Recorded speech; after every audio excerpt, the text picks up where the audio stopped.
हम लोग ने 3 महीने मुफ्त में पढ़ाया है, 3 महीने अपनी जेब से खर्चा किया है, 3 महीने अपनी जेब से स्कूल में पढ़ाया, लेके गए, 3 महीने बिना तनख्वाह के पढ़ाया। हम लोगों के अंदेशकों की लाइफ में एक तलवार की तरह जो काटता जा रहा है हम लोगों को और हम लोग की रोजगार को छीन रहा है, वो है 100 की बाध्यता। 100 छात्रों की बाध्यता एक पॉइंट रखा है गवर्नमेंट ने कि जहाँ पर 100, जब हम लोग का जियो आया था उस टाइम पे ये था जहाँ पे 100 बच्चे होंगे वहाँ पे ही अंदेशक रखे जाएंगे। ठीक है, मानते हैं, लेकिन अब 100 से बच्चे जब कम होते हैं तो उसके लिए सिर्फ अंदेशक ही जिम्मेदार क्यों हैं? सबसे बड़ी बात कि हम अनुदेशक हैं, हम लोग के स्कूल में हम लोग का सम्मान नहीं है, हमको बहुत नीची नज़रों से देखा जाता है। सब ये कहते हैं कि हम 9,000 में काम करते, हम ये कहते हैं हम 9,000 में काम नहीं करते, हम 8,000 में काम करते। क्या हम 1 महीना खाना नहीं खाते? क्या 1 महीना हम पानी नहीं पीते? 1 महीना हम सांस नहीं लेते? अगर सरकार ये कह दे कि हम सांस नहीं लेते और उसके बाद हम जीने लगते हैं तो हम ऐसा नहीं पॉसिबल मानते। नमस्कार, आप देख रहे हैं वीटीवी न्यूज़ और मैं हूं विपिन राजवंशी। आपको बता दें कि जहां हर ओर हर आदमी आज दीपावली का त्यौहार मना रहा है, वहीं आज यहां गांधी प्रतिमा के नीचे जो अनुदेशक संगठन के पदाधिकारी हैं वह लोग क्रमिक अनशन पर बैठे हुए हैं। इनकी मांगे हैं कि इनको नियमित वेतन नहीं दिया जा रहा है और इनकी अन्य मांगे हैं अनुदेशकों के शोषण और अत्याचार के खिलाफ इनका प्रत्येक रविवार को क्रमिक अनशन जारी रहता है इसी गांधी प्रतिमा में। आपको बता दें कि सीतापुर में अनुदेशक जो हैं वो करीब 900 हैं और यह लोग हर रविवार क्रमिक अनशन पर बैठते हैं। आज आपको बता दें कि पूरे प्रदेश में दीपावली का उत्सव मनाया जा रहा है, लोग खरीदारी करने में जुटे हुए हैं, लेकिन वही यह लोग अपनी मांगों को लेकर सरकार से गुहार लगा रहे हैं और अपनी मांगों को लेकर क्रमिक अनशन बैठे हुए हैं। हम इन्हीं से बातचीत करेंगे कि किन मांगों को लेकर आप लोग क्रमिक अनशन कर रहे हैं। आपका नाम? प्राची मिश्रा है और मैं अनुदेशक जिला अध्यक्ष हूँ और हमारी मांगे यही है सरकार से कि 10 वर्षों से हम पूर्णकालिक और मनोयोग से कार्य कर रहे हैं बेसिक शिक्षा विभाग में और सरकार हमारी किन्हीं अभी तक सरकार ने हमारी कोई भी मांग नहीं मानी है। तो अभी जिस तरह से आप देख रहे हैं महंगाई बढ़ती जा रही है और 10 सालों में जब हम लोगों ने ज्वाइन किया था 2013 में ज्वाइन किया था तब हमारा मानदेय 7,000 मात्र था और अभी विगत पिछले 1 वर्ष से हम लोगों का 9,000 मानदेय किया गया है। तो अब ये बताइए 7,000 से 9,000 हुआ है और कितनी महंगाई का स्तर कितना बढ़ गया है। हर चीज़ महंगी है, पेट्रोल से लेके आप क्या यूज़ नहीं करोगे, आप बाइक पे चलोगे, आप पैदल तो नहीं चल सकते। स्कूल भी जाते हैं हम लोग के 50-50 किलोमीटर पे स्कूल है तो हम लोग का आधा मानदेय तो हमारा उसी में निकल जाता है।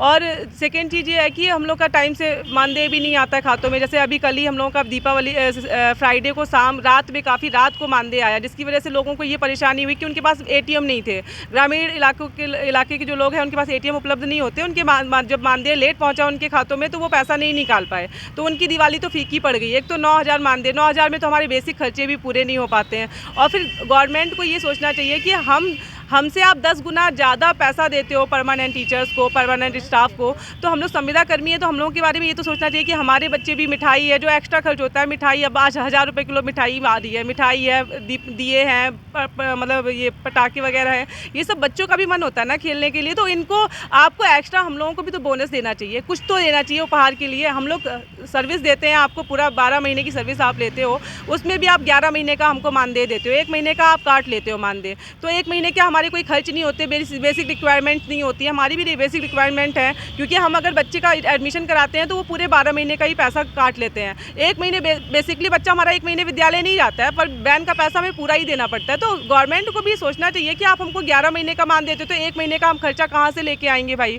और फिर जब एक्स्ट्रा खर्च होते हैं, आप जब सभी को दिवाली पे बोनस देते हो तो हमको भी 1,000-2,000 जो भी आपकी इच्छा थी आपको कुछ तो बोनस देना चाहिए था। और हम लोग की मेन मांग यही है कि हमको समान वेतन के आधार पर नियमित किया जाए, क्योंकि 10 वर्षों से हम लोग लगातार बेसिक शिक्षा विभाग में कार्य कर रहे हैं और हम जितनी भी फॉर्मेलिटीज़ होती जो भी शिक्षा विभाग से होती है वो सारी तय करके ही हम लोग यहाँ पर आए हुए हैं।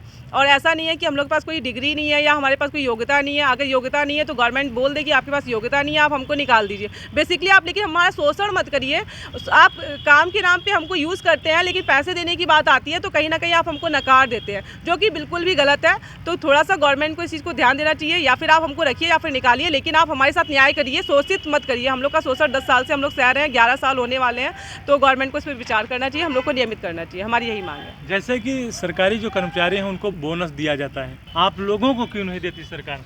गवर्नमेंट हम लोगों को तो 10 CL ही मिलती है, हम लोगों को तो ना ही मेडिकल की सुविधा है और ना ही हम लोगों को CCL है बच्चों को पालने के लिए, कि हमको ज़रूरत नहीं होती है CCL की, हमको भी ज़रूरत है लेकिन गवर्नमेंट नहीं दे रही है। तो यही हमारी प्रमुख मांगे हैं कि जिनको जो हमारी बेसिक रिक्वायरमेंट्स है उसको गवर्नमेंट समझे और पूरी करे।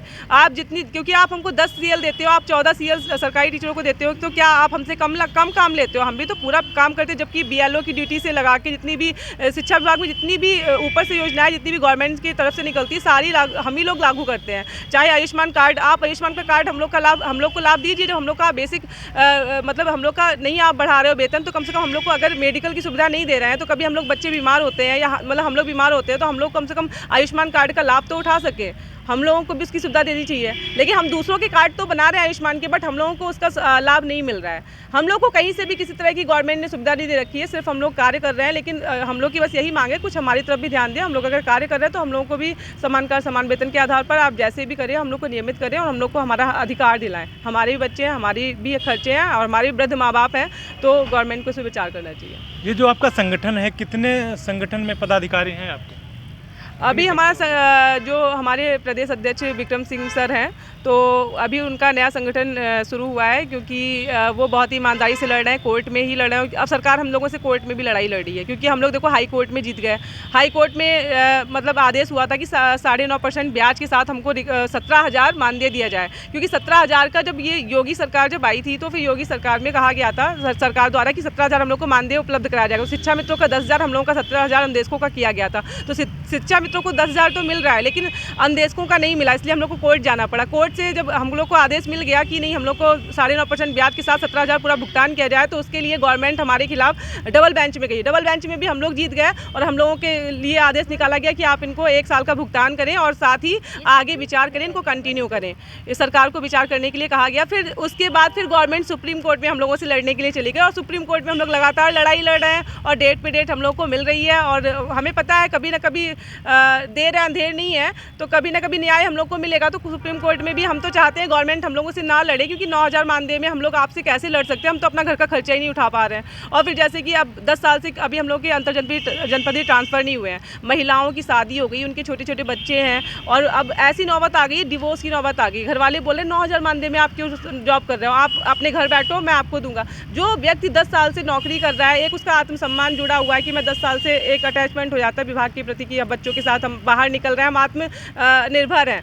अब महिला वो जाके नौकरी छोड़ के घर बैठ जाए, तो कम से कम गवर्नमेंट को ये सोचना चाहिए, विचार करना चाहिए कि भाई इनको ट्रांसफ़र करके इनके अपने जनपद पे भेज दें इनको, क्योंकि ज़रूरी तो नहीं सीतापुर में ही शादी हो गई होगी, ऐसा तो नहीं है ना। 10 साल हो गए उनके 2-2 बच्चे, तो कहीं ना कहीं अब उनका घर टूटने की कगार पे है। तो गवर्नमेंट को हम लोगों ने ये मांग रखी है कि आप अंतर जनपदीय महिलाओं का ट्रांसफ़र की एक मतलब योजना निकालिए और अंतर जनपदीय ट्रांसफ़र सभी महिलाओं को अपने घर पर सुरक्षित भेज दीजिए, ताकि उनका जॉब ना छूटे, उनका व्यवसाय बना रहे, रोजगार सुरक्षित रहे। एक प्रमुख बिंदु है जो मतलब हम लोगों के अनुदेशकों की लाइफ में एक तलवार की तरह जो काटता जा रहा है हम लोगों को और हम लोग की रोज़गार को छीन रहा है, वो है 100 की बाध्यता। 100 छात्रों की बाध्यता एक पॉइंट रखा है गवर्नमेंट ने कि जहाँ पर 100, जब हम लोग का जियो आया था उस टाइम पे ये था जहाँ पे 100 बच्चे होंगे वहाँ पे ही अनुदेशक रखे जाएंगे। ठीक है, मानते हैं, लेकिन अब 100 से बच्चे जब कम होते हैं तो उसके लिए सिर्फ अनुदेशक ही जिम्मेदार क्यों हैं भाई? क्यों 100 बच्चे जहाँ होते हैं वहाँ पे तीन अनुदेशक रखे जाते हैं उस विद्यालय में। अगर 100 बच्चे अगर कम होते हैं, 99 भी होते हैं, 99, तो 100 तीनों अनुदेशकों को वहाँ से हटा दिया जाता है। फिर उनको कितनी दूर भेजा जाएगा विद्यालय, कोई पता नहीं होता है। तो ये गवर्नमेंट को इस चीज़ पर विचार करना चाहिए कि सिर्फ और सिर्फ अनुदेशक ही जिम्मेदार नहीं है। अगर संख्या कम होती है, ऐसा नहीं है कि हम ही लोग ही जिम्मेदार हैं। वहाँ पे जो प्रधानाध्यापक है उनको भी जिम्मेदारी दे, सहायक है उनको भी जिम्मेदारी दे, सिर्फ हमको ही जिम्मेदार ना माना जाए 100 की बाध्यता को लेके, क्योंकि उससे बहुत सा नुकसान हो रहा है। क्योंकि जो 5-6 किलोमीटर विद्यालय पास में है तो उनको 50 किलोमीटर पर विद्यालय दिया जा रहा है, तो वो 50 किलोमीटर पर तो विद्यालय पर जाएगा नहीं 9,000 के मानदेय में। ऑब्वियस सी बात है, तो उसका रोजगार क्या होगा, छिन जाएगा। तो गवर्नमेंट को इस पर विचार करना चाहिए कि 100 की बाध्यता को पूरी तरह से समाप्त किया जाए। उसके लिए सिर्फ और सिर्फ अनुदेशकों को जिम्मेदार ना समझा जाए। Thank you. तो ये समझते हैं कि देश का भविष्य जो इनके हाथों में, इन्हीं का तकलीफ में पढ़ाने जाते हैं बच्चों को। आपको बता दें कि यहाँ पर सीतापुर में करीब 900 अनुदेशक हैं जो विद्यालयों में पढ़ाने जाते हैं। यहाँ पर और भी हम उनसे भी बातचीत करेंगे कि इनका क्या कहना है। आपका क्या कहना है? सर, मेरा नाम हिना फातिमा है, मैं भवानीपुर से अनुदेशक हूँ। देखिए सर, मैं 10 साल से नौकरी कर रही हूँ, लेकिन उसका कोई हमें अभी लाभ नहीं मिला है। अगर परमानेंट टीचर जाते हैं टाइमली, हम भी जाते हैं, टाइम एंड मोशन के हिसाब से हम भी काम कर रहे हैं, टाइम एंड मोशन के हिसाब से हम स्कूल भी जा रहे हैं। मगर क्या है, अगर यदि वो काम करते हैं, उनका वेतन वो है, तो हम कहते हैं आप वेतन, हम समान हमको वेतन नहीं दे पा रहे हैं, इतना समान वेतन नहीं है, तो हमको कुछ वो फैसिलिटीज़ तो प्रोवाइड की जाए ना। CCL है, जो मैम बात कर चुकी हैं, मैं उस पर ज़्यादा वो नहीं करूँगी, लेकिन हाँ कुछ बातें ऐसी कही। एक तो हम लोग का सम्मान नहीं है, सबसे बड़ी बात कि हम अनुदेशक हैं, हम लोग के स्कूल में हम लोग का सम्मान नहीं है, हमको बहुत नीची नज़रों से देखा जाता है। और दूसरी बात, पिछले कुछ वर्षों में सन 16 में हम लोग का कुछ 25 जुलाई सन 2016 में हम लोग का ये सेंट्रल गवर्नमेंट ने हम लोग का बढ़ाया था 1500 रुपये। इस पर 7000 पे हम लगे थे, 1500 हमारा बढ़ा भी। उसके बाद जब योगी गवर्नमेंट में आई तो डिमोशन आज तक किसी का देखा है आपने? हम लोग ने 3 महीने मुफ्त में पढ़ाया है, 3 महीने अपनी जेब से खर्चा किया है, 3 महीने अपनी जेब से स्कूल में पढ़ाया, लेके गए 3 महीने बिना तनख्वाह के पढ़ाया। वो 1500 रुपये जो हमारे गवर्नमेंट के उनके हिसाब से आ रहे थे, वो हम लोग के उन्होंने तनख्वाह ही नहीं दी, उन्होंने अपना बजट काट लिया, रिकवरी की गई हम लोग की तनख्वाह में से। बताइए 7000 में 8000 में 8500 में रिकवरी की जाती है। इससे बदहाल कौन हो सकता है? इससे बुरी कंडीशन किसकी हो सकती है? सब ये कहते हैं कि हम 9000 में काम करते, हम ये कहते हैं हम 9000 में काम नहीं करते, हम 8000 में काम करते। क्या हम 1 महीना खाना नहीं खाते? क्या 1 महीना हम पानी नहीं पीते? 1 महीना हम सांस नहीं लेते? अगर सरकार ये कह दे कि हम सांस नहीं लेते और उसके बाद हम जीने लगते हैं, तो हम ऐसा नहीं पॉसिबल मानते। इसलिए हम 8000 पे नौकरी कर रहे हैं। हमारे सिर्फ मात्र 8000 पे 15 दिन का वो काटते, 15 दिन का वो 12 महीने का कैसे देंगे? 12 महीने का देंगे तो हम नियमित नहीं हो जाएंगे? ये सरकार की पूरी पॉलिसी है। हम लोग 2013 से छठा वेतनमान चल रहा था, उसका न्यूनतम वेतन 7000 रुपये था।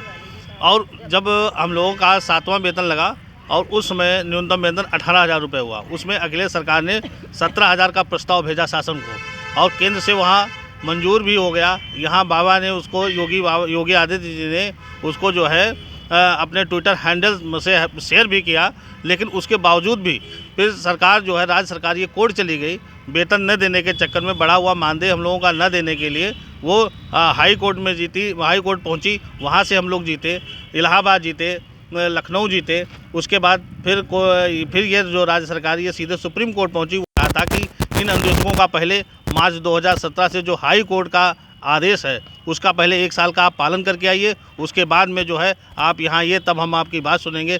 लेकिन ये सरकार पता नहीं क्या सोच रही है, क्या कर रही है, क्या करना चाह रही है कि हम लोगों का लगातार शोषण हो रहा है। और महिलाओं का जो भी है, महिलाओं के जो भी अवकाश है वो भी ये सरकार नहीं दे रही। अरे आप एक बात बताइए कि जो महिलाओं को प्रकृति ने माँ बनने का जो सौभाग्य प्राप्त किया है, क्या उसमें जो परमानेंट टीचर हैं, जो हमारे सहायक असिस्टेंट टीचर हैं, उनको 6 महीने के मिलता है, हमारी महिलाओं को वो भी नहीं मिलता है। आप बताइए, मेरी तो समझ नहीं आ रहा है कि सरकार हम लोगों से क्या करना चाहती है। अगर नहीं उसको समझ में आ रहा है, मेरा तो एक ही कहना है कि अगर आपकी समझ में हम लोगों का कार्य नहीं आ रहा है, मैं तो ये कह रहा हूँ कि आप लोग जहाँ जहाँ अनुदेशक प्रदेश में कार्यरत है, आप वहाँ की बिल्कुल मॉनिटरिंग करा लीजिए। और उसके बाद में फिर आप देखिए हम लोगों का कि मतलब जिन विद्यालयों में अनुदेशक नहीं है वहाँ की भी मॉनिटरिंग कराइए, आपको पता लग जाएगा दूध का दूध और पानी का पानी। तब आप हम लोगों की मांगे मानिए। ये तो मैं भी कह रहा हूँ। धन्यवाद सर। इनका कहना है कि प्रदेश की सरकार इनका शोषण कर रही है, इनको समान वेतन के हिसाब से कार्यरत नहीं कर रही है। तो इनकी यह मांग है और काफ़ी दिनों से यह लोग प्रदर्शन करते आए हैं। अभी कुछ दिन पहले लखनऊ में भी इन्होंने अपनी मांगों को लेकर प्रदर्शन किया था। लेकिन अब देखना यह होगा कि इनकी मांगे जो हैं मानी जाएंगी या भी नहीं। VTV न्यूज़ से विपिन राजवंशी, सीतापुर।